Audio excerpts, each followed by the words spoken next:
Еуфория Макс. Всички права запазени. Промени бъдещето си с нас. Всичко започва с огромни ролки месинг. Тези ролки се подават в мощна преса за изрязване, която с невероятна сила прави стотици идентични дискове в минута. Тези дискове, приличащи на оголемени монети, са зародишите на нашите гилзи. Сега започва трансформацията. Дисковете се преместват в преса за оформяне на чашки.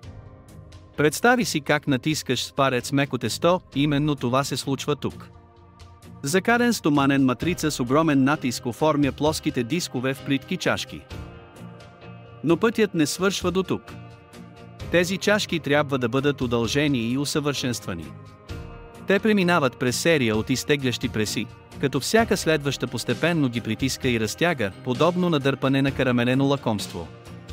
С всяко преминаване стените стават по-тънки, гилзата се удължава и започва да прилича на крайния продукт.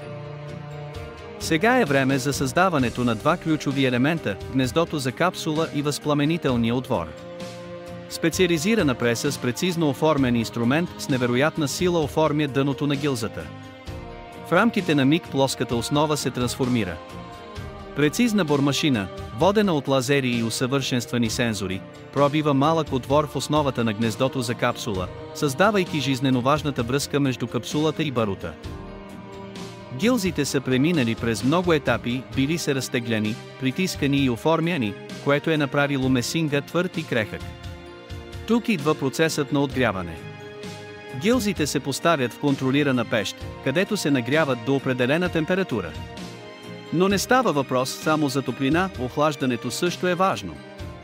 Гилзите се охлаждат бавно в контролирана среда, което позволява на месинга да се отпусне и да запази новооткритата си гъвкавост. Този прецизен цикъл на нагряване и охлаждане е от решаващо значение за постигането на перфектен баланс между здравина и пластичност. Сега гилзите са готови за превръщане в бойни патрони чрез добавяне на барут и куршум. Първата стъпка е внимателното измерване и дозиране на барута, известен още като пропелант. Следващият важен елемент е самият куршум.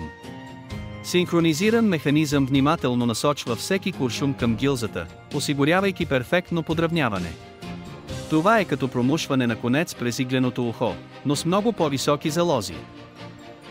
След това куршумът трябва да бъде поставен на точната дълбочина в гилзата, което е от решаващо значение за осигуряване на постоянна производителност и точност. Мощна преса прилага прецизно количество сила, притискайки куршума в гилзата, докато достигне идеалната дълбочина. След като барутът и куршумът са поставени, патроните преминават през стриктен инспекционен процес. Всеки отделен патрон се проверява внимателно, за да се гарантира, че отговаря на най-високите стандарти за качество и безопасност. Обучени инспектори проверяват за дефекти като неправилно подравнени капсули, повредени върхове на куршумите или неравномерни кримпове. Освен това те проверяват дали барутният заряд е в допустимите граници и дали общите размери на патрона отговарят на спецификациите. За да се гарантира еднаквостта на размерите и формата, се използва усъвършенствано измервателно оборудване. Всички патрони, които не отговарят на допустимите отклонения, се отхвърлят и се преработват или унищожават. След като патроните преминат успешно инспекцията, те са готови за опакуване. Внимателно се броят и сортират в кутии или тари, като всяка опаковка съдържа точно определен брой патрони. Не забравяйте да се абонирате за канала. 500 абоната и ви очакват големи подаръци. Плюс екскурзия до екзотичен остров.